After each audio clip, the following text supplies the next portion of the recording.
Hey all, welcome and welcome back to Bagi's Kitchen Mormilagai. இன்னைக்கு Wednesday 8th July. இன்னைக்கு என்னெல்லாம் பண்றேங்கிறது தான் இந்த வீடியோ. என்னெல்லாம் குக் பண்றேங்கிறது தான் இந்த வீடியோ. வாங்க பார்க்கலாம்.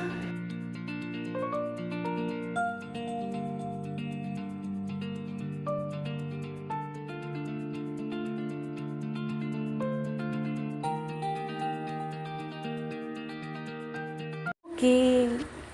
Good morning. Let's start cooking. இன்னைக்கு வந்து மோர் குழம்பு and பருப்பு usili for lunch. ஸோ அதுக்கு ஃபர்ஸ்ட்டு ஒரு பாத்திரத்தை வச்சு அடுப்பை ஆன் பண்ணிக்கலாம். ஆன் பண்ணி any cooking oil of your choice விட்டுக்கோங்க. நான் தேங்காய் எண்ணெய், நான் எப்போதும் தேங்காய் எண்ணெய் தான். நீங்கள் எது வேணுமோ விட்டுக்கோங்க, அது உங்களோட இஷ்டம்.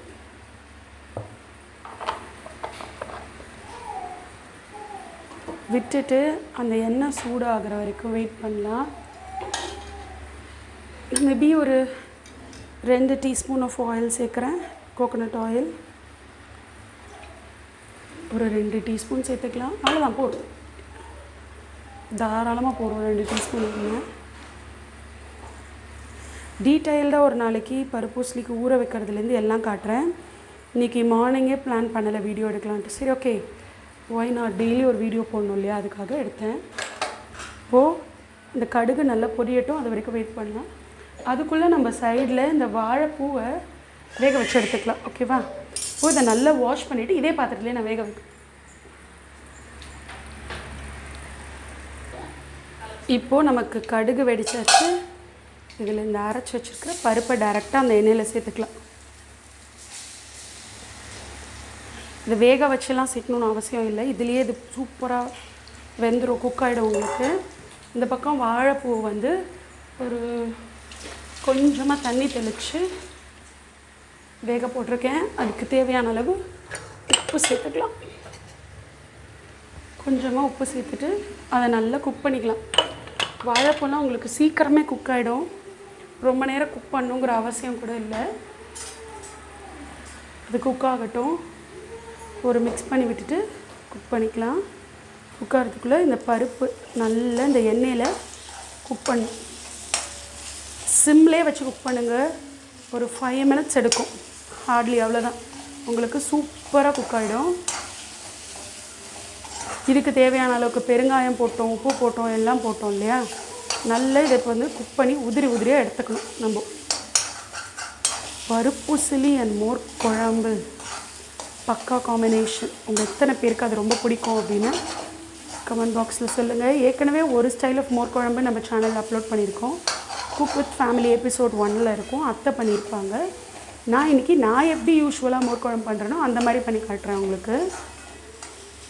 இது நல்லா குக் ஆகட்டும், ஸ்லோ ஃப்ளேமில் வச்சு குக் பண்ணிக்கலாம்.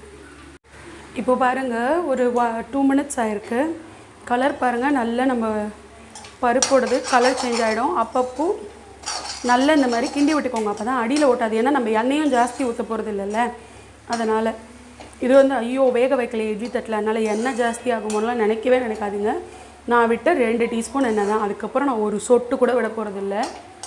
பார்த்திங்கனாலே தெரியும் உங்களுக்கு எவ்வளோ உதிரியாக இருக்கும்னு. நல்லா வெந்துடுச்சு. ஆக்சுவலி இன்னும் ஒரு 3 மினிட்ஸ் இருந்தால் இன்னும் நல்லாவே குக் ஆகிடும். அதுக்காக மட்டும்தான் நான் வந்து குக் பண்ண சொல்கிறேன். உங்களுக்கு 5 மினிட்ஸ் அளவுக்கு நான் வந்து நல்ல லோ ஃப்ளேமில் வச்சுருக்கேன், சின்ன அடுப்புலையே. இங்கே பாரு, கீழே ஒட்டாமல் அப்படியே நம்ம அப்பப்போ கிண்டி கொடுத்துட்டே இருக்கணும். இங்கே வாழைத்தண்டு ஆல்மோஸ்ட் ரெடி, சாரி வாழைப்பூ ஆல்மோஸ்ட் குக் ஆகிடுச்சு. என்னடா அது கவுந்துட்டாப்பில், ஆல்மோஸ்ட் குக் ஆகிடுச்சு. இன்னும் ஒரு 1 மினிட் சூப்பராக குக் ஆகிடும். குக் ஆனோன்னா அதில் மிச்சம் தண்ணி இருந்துச்சு அப்படின்னா வடிச்சிடுங்க, அவ்வளோதான். அவ்வளோதான், நம்மளோட உசிலி பருப்பு வெந்தாச்சு. இதில் இந்த வாழைப்பூவை சேர்த்துக்கலாம்.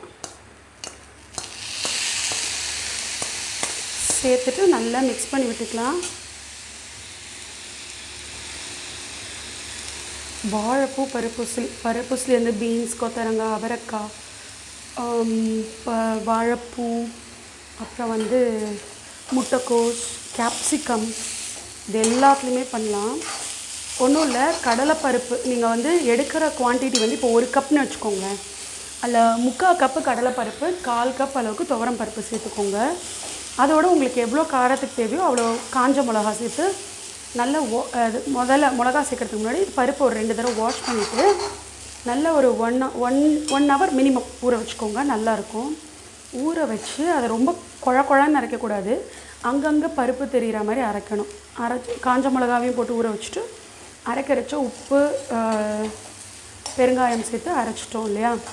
அரைச்சிட்டு நீங்கள் என்ன வெஜிடபிள் வேணும், இப்போ சப்போஸ் கேப்சிகம் அப்படின்னா அதையும் தனியாக வதக்கிட்டு இதோட பண்ணலாம். இன்னொரு மெத்தட் எப்படி பண்ணுவாங்க அப்படின்னா, இந்த உசிலிக்கு இந்த பருப்பை வந்து வேக வச்சுப்பாங்க இட்லி தட்டில் போட்டு, அந்த மாதிரிலாம். நான் அதெல்லாம் பண்ண மாட்டேன். எனக்கு வந்து இதுதான் என்னோடய மெத்தட், இப்படி தான் பண்ணுவேன். ஆனால் அதே மாதிரி உங்களுக்கு ட்ரெடிஷ்னலாக இருக்கிற மாதிரியே டேஸ்ட்டும் கிடைக்கும். அவ்வளோதான், நம்மளோட உசிலி ரெடி. ஆஃப் பண்ணிக்கலாம். அடுத்து மோர் குழம்புக்கு தேவையானதெல்லாம் ரெடி பண்ணிக்கலாம். அப்புறம் ஒரு டிப், இப்போ நான் இந்த சுட சுட வந்து எல்லோரும் வாழை இலையில் சாப்பிட முடியலனாலும் இந்த மாதிரி ஒரு இலையை போட்டுக்கலாம். அதில் இலையை போட்டு அதில் நம்ம இந்த காய்கறியை வைக்கிறச்ச நமக்கு வந்து அந்த இலையோட பெனிஃபிட்ஸ் வந்து இந்த காய்கறியில் கிடச்சிரும். எல்லோரும் தனித்தனியாக இலை போட்டு சாப்பிட்லன்னா கூட இப்போ சுட சுட இதை வைக்கிறச்ச ஒரு பாத்திரத்தில் இலையை போட்டு வைக்கலாம்.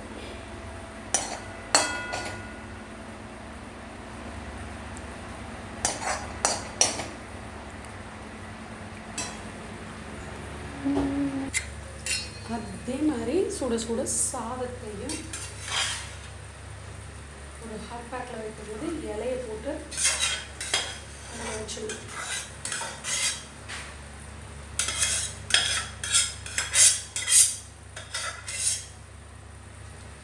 இது வந்து அந்த வாழை இலையில் சாப்பிட்றதோட பெனிஃபிட்ஸ் தரும். என்னோடய சிம்பிள் வே ஆஃப் மோர் குழம்பு பண்ணுறதுக்கு முதல்ல ஒரு மிக்ஸி ஜாரில் உங்கள் காரத்துக்கு ஏற்ற மாதிரி பச்சை மிளகா சேர்த்துக்கோங்க. நான் குட்டி குட்டியாக இருக்கிற 5 பச்சை மிளகா சேர்த்துருக்கேன். இதோட தேங்காய் சேர்க்கணும். ஒரு மூடி தேங்காய் சேர்க்க போகிறேன். நான் இன்றைக்கி 4 பேருக்கு பண்ணுற குவான்டிட்டிக்கு நல்ல ஒரு மூடி தேங்காய். நான் வந்து தேங்காவை எப்போதும் உடச்சி ஃப்ரிட்ஜில் ஸ்டோர் பண்ணிடுவேன். இதே மாதிரி நம்ம அப்புறம் இதை கட் பண்ணோம் அப்படின்னா ஈஸியாக வரும். ஃப்ரெஷ்ஷாக இருக்கிற தேங்காவை விட கொஞ்சம் ஒரு 2 ஹவர்ஸாவது ஃப்ரிட்ஜில் வச்சு கட் பண்ணுற தேங்காய் வந்து ஈஸியாக உங்களால் இந்த மாதிரி பீசஸ் எடுக்க முடியும். துருவ தெரிஞ்சால் ரொம்ப சந்தோஷம். துருவறதுக்கு எக்யூப்மெண்ட் இருந்தால், என்கிட்ட துருவறதுக்கு இல்லை, அதனால் நான் இப்படி பண்ணிக்கிறேன். இது வந்து சிம்பிள் மோர் குழம்பு. ரொம்ப இதுக்கு வந்து பருப்பு ஊற வைக்கணும் அந்த மாதிரி எதுவுமே கிடையாது. நம்ம பருப்பு ஊசலி பண்ண ஜார்லேயே அரைச்ச ஜார்லேயே நம்ம வந்து இதையும் அரைச்சிக்கலாம். இப்போ இதெல்லாம் நம்ம வந்து ஒரு 1 டேபிள் ஸ்பூன் அளவுக்கு ஜீரகம் சேர்த்துக்கலாம்.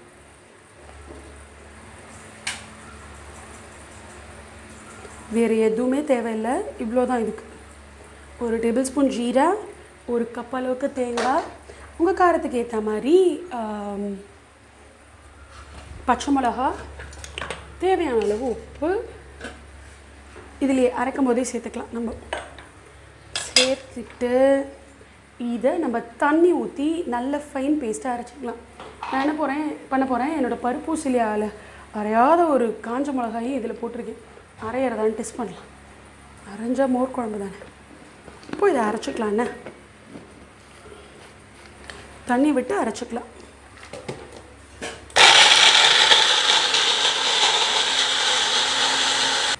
அவ்வளோதான். இப்போ அரைச்சாச்சு இல்லையா.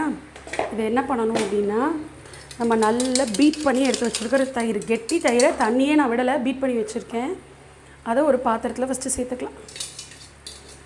சேர்த்துட்டு கொஞ்சமாக ஒரு அரை டம்ளர் அளவுக்கு மட்டும் தண்ணி சேர்த்து போகிறேன். எப்படி அப்படின்னா, மிக்ஸியும் வாஷ் பண்ணி இந்த மோர் பாத்திரத்தையும் வாஷ் பண்ணி அதில் விடுறதுக்கு அரை டம்ளர் தண்ணி போகும். ரொம்ப லிக்விடாக வச்சுட்டிங்க அப்படின்னா மோர் குழம்பு நல்லா இருக்காது. இப்போ என்ன பண்ண போகிறேன்னா, இந்த நம்ம அரைச்சிருக்கோம் இல்லையா விழுது, தேங்காய், பச்சை மிளகா, ஜீரகம், ஒரே ஒரு காஞ்ச மிளகா போட்டிருக்கேன். அந்த விழுதை இதோடு சேர்த்துட்டு இதை ஃபஸ்ட்டு இந்த மோரில் சேர்த்துருங்க. ஏன்னா உப்பும் போட்டுட்டோம் நம்ம இதுலேயே, அந்த விழுதுலேயே உங்களுக்கு மோர் குழம்பு திரியக்கூடாது, நல்லா வரணும் அப்படின்னா இந்த மிக்ஸை வந்து நம்ம மோர்லேயே சேர்த்து நல்லா கரைச்சிடணும். தனியாக அதை வதக்கிட்டு மோர் சேர்க்குறேன் அப்படின்னா மோர் திரிஞ்சு போயிடும். இப்போ இதை நல்லா இதில் சேர்த்தாச்சு.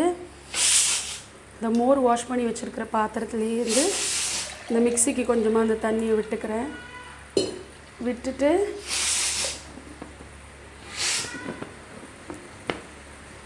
நல்லா இந்த மிக்சியை வாஷ், அவ்வளோதான். இதுக்கு மொத்தம் தண்ணியை. இப்போ என்ன பண்ணுறோம் அப்படின்னா மட்டை அரிசி ரெடி. ஒரு அரை டீஸ்பூன் அளவுக்கு மஞ்சள் பொடி சேர்த்துக்கலாம். சேர்த்துட்டு பெருங்காயம் இதிலையே ஃபஸ்ட்டு சேர்த்துடணும். சேர்த்துட்டு இப்போ இதை நல்லா மிக்ஸ் பண்ணு. நீங்கள் கை வச்சு கூட கரைச்சிக்கோங்க, அது உங்கள் இஷ்டம். நல்ல எல்லாம் ஈவனாக அந்த மோரில் வந்து ஸ்ப்ரெட்டாக இருக்கணும். டேஸ்ட் பார்த்துக்கோங்க. இப்போயே உப்பு வேணும்னா இன்னும் கொஞ்சம் சேர்த்துடுங்க. இதுக்கு நீங்கள் என்ன வெஜிடபிள்ஸ் வேணாலும் சேர்த்துக்கலாம். நான் உப்பு செக் பண்ணிக்கிறேன். பா, செம காரமாக இருக்குது. எனக்கு இன்னும் கொஞ்சம் உப்பு வேணும். கொஞ்சம் உப்பு சேர்த்துட்றேன். சேர்த்துட்டு இதுக்கான வெஜிடபிள் நான் ஃபஸ்ட்டு கொண்டு வரேன். இப்போது நம்ம பருப்பு ஸ்லீப் பண்ண அதே பாத்திரத்தில் தான் மறுபடியும் we are going to add a teaspoon of oil, coconut oil. மோர் குழம்பு தயவுசெய்து வேறு எண்ணெயில் பண்ணாதீங்க, நல்லாவே இருக்காது. இப்போது அதில் ஒரு டீஸ்பூன் கடுகு, ஒரு 4 வெந்தயம். 4 வெந்தயத்துக்கு மேலே போட வேணாம், அப்புறம் கசந்து போயிடும். 4-5 வெந்தயம். அப்புறம் என்னடா இது, இன்றைக்கி நல்ல கருவேப்பிலையே இல்லையா? ஓகே, ஒரு 4-5 கருவேப்பிலை. கண்டிப்பாக கருவேப்பிலை சேர்த்துக்கோங்க மோர் குழம்புக்கு. அது வந்து பிரமாதமான டேஸ்ட் கொடுக்கும். நிறைய சேர்த்திங்கன்னா ரொம்ப நல்லது, முடிக்கும் நல்லது. அதில் அயன் நிறையா இருக்குது இல்லையா? நான் கொஞ்சம் எக்ஸ்ட்ரா சேர்த்துருக்கேன். சேர்த்து இது கொஞ்சம் வதங்கட்டும். இதில் துளி பெருங்காயம் சேர்த்துக்கலாம். மோர் குழம்பு அண்ட் பருப்பு usili is the best combination. நீங்கள் ட்ரை பண்ணி பாருங்கள். அதுவும் நம்ம பண்ண இன்றைக்கி பருப்பு உசிலி வந்து அந்த கல்யாணத்துலலாம் சாப்பிடுவோம்ல, அந்த டேஸ்ட்டில் இருக்கும் பருப்பு உசிலி. இப்போது அந்த கடுகு வெடிக்கட்டும். இப்போது இந்த கடுகு வெடிச்சாச்சு. நான் இன்றைக்கி கேப்சிகம் சேர்க்குறேன். நீங்கள் உங்களுக்கு என்ன வெஜிடபிள் வேணாலும், லைக் பூசணிக்காய், சௌச்சௌ, வேறு என்ன சேர்ப்போம், முருங்கைக்காய், சேப்பங்கிழங்கு வேக வச்சு ரவுண்டாக நறுக்கி அதுவும் சேர்க்கலாம். வெங்காயம் போடுவாங்க சில பேர், வேணும்னா போட்டுக்கோங்க. வெண்டைக்காய் அல்டிமேட். வெண்டைக்காய் மோர் குழம்புனா வெண்டைக்காயை எண்ணெயில் நல்லா ரோஸ்ட் பண்ணிவிட்டு மோர் குழம்பு பண்ணுறச்ச பிரமாதமாக இருக்கும். இப்போ இந்த கேப்சிகமுக்கு லைட்டாக துளி உப்பு மட்டும் போட்டுக்கலாம். துளி ஒரு பிஞ்ச் ஆஃப் உப்பு சேர்த்து இதை நம்ம நல்லா வதக்கிக்கலாங்க. கேப்சிகமோட மேல் தோல் பார்த்திங்க அப்படின்னா குக் ஆகிடுற மாதிரி இருக்கு இல்லையா? இப்போது இதில் வந்து நம்ம கரைச்சி வச்சுருக்க மோரை சேர்த்துக்கலாம். மோர் மிக்ஸை கொஞ்சம் காரமாக இருக்குது. சேர்த்துட்டு ஜஸ்ட்டு அது நுரைச்சி வந்தால் போதும், ரொம்ப கொதிக்கணுங்கிற அவசியம் இல்லை. கொதிக்க விட்டோம் அப்படின்னா திரிஞ்சு போயிடும். இப்போ பார்த்தீங்கனாலே தெரியும். நல்லது ஒரு மிக்ஸ் பண்ணிக்கோங்க. இதுக்கு மேலே தின்னாவும் வச்சிடாதீங்க, நல்லா இருக்காது. இது லைட்டாக ஓரங்கள் கொதிக்க ஆரம்பித்தோடனே ஆஃப் பண்ணிடலாம்.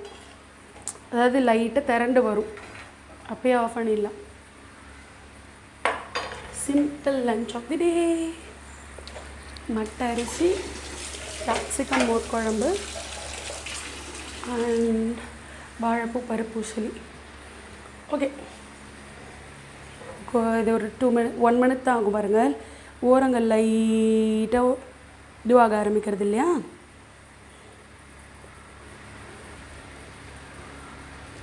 இது பார்த்திங்கனாலே தெரியும் ஓரம். அப்போ தான் திரிஞ்சு போகாது, இல்லாட்டி மோர் குழம்பு திரிஞ்சு போயிடும், தயிர் இல்லையா. இந்த ஸ்டேஜில் செக் பண்ணிக்கோங்க. உப்பு வேணும்னா நீங்கள் ஆட் பண்ணிக்கலாம். எனக்கு தேவைப்படாது, நான் கொஞ்சம் எக்ஸ்ட்ராவே போட்டிருக்கேன் காரத்தை காம்பன்சேட் பண்ணுறதுக்கு. அவ்வளோதான், மோர் குழம்பு சைடெல்லாம் இதுவாகிடுச்சு, ஆஃப் பண்ணியாச்சு. இப்போ டேஸ்ட் பார்க்கலாம். சூப்பர். இப்போ இதையும் ஒரு பாத்திரத்தில் எடுத்துகிட்டு லஞ்சு சாப்பிட்டு ஈவினிங் ஆர் டின்னர் எது ஈவினிங் ஸ்நாக் பண்ணுறச்சு இல்லாட்டி டின்னர் பண்ணுறச்சு உங்களுக்கு வீடியோ எடுக்கிறேன். அது வரைக்கும் பாய்.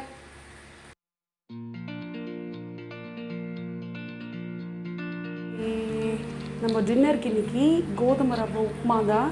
ஆல்ரெடி நம்ம சேனலில் போட்டிருக்கேன் சம்பா கோதுமை உப்புமா. இது வரைக்கும் நீங்கள் அந்த வீடியோ பார்க்கல அப்படின்னா லிங்க் டிஸ்கிரிப்ஷன் பாக்ஸில் கொடுக்குறேன், பார்த்துக்கோங்க. அதனால் இதில் நான் உங்களுக்கு டீட்டெயிலாக இதை எக்ஸ்பிளைன் பண்ண போகிறதில்ல, ஒரு குவிக் ரீகேப் ஆட்டம் சொல்லிடுறேன். இது வந்து 1.25 கப் அளவுக்கு கோதுமை ரவை எடுத்து வச்சுருக்கேன். அதுக்கு 2.5 கப் அளவுக்கு தண்ணி தேவைப்படும்.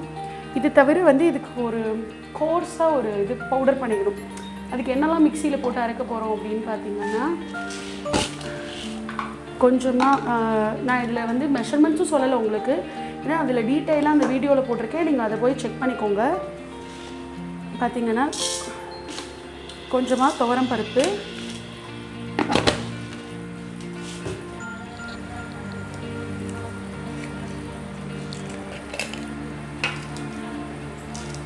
மிளகு, ஜீரா,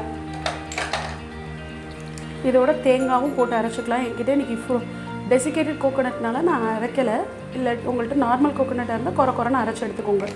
இதுதான் நான் இப்போ வந்து இந்த மெத்தடை வந்து உங்களுக்கு ஃபாஸ்ட் ஃபார்வேர்டில் கடகடன்னு காமிச்சிடுறேன்.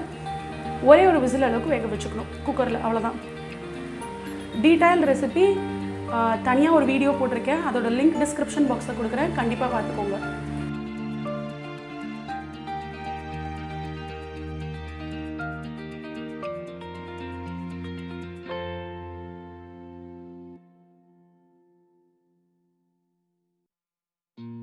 எல்லாருக்குமே இந்த வீடியோவும் பிடிச்சிருக்கும் அப்படின்னு நம்புகிறேன்.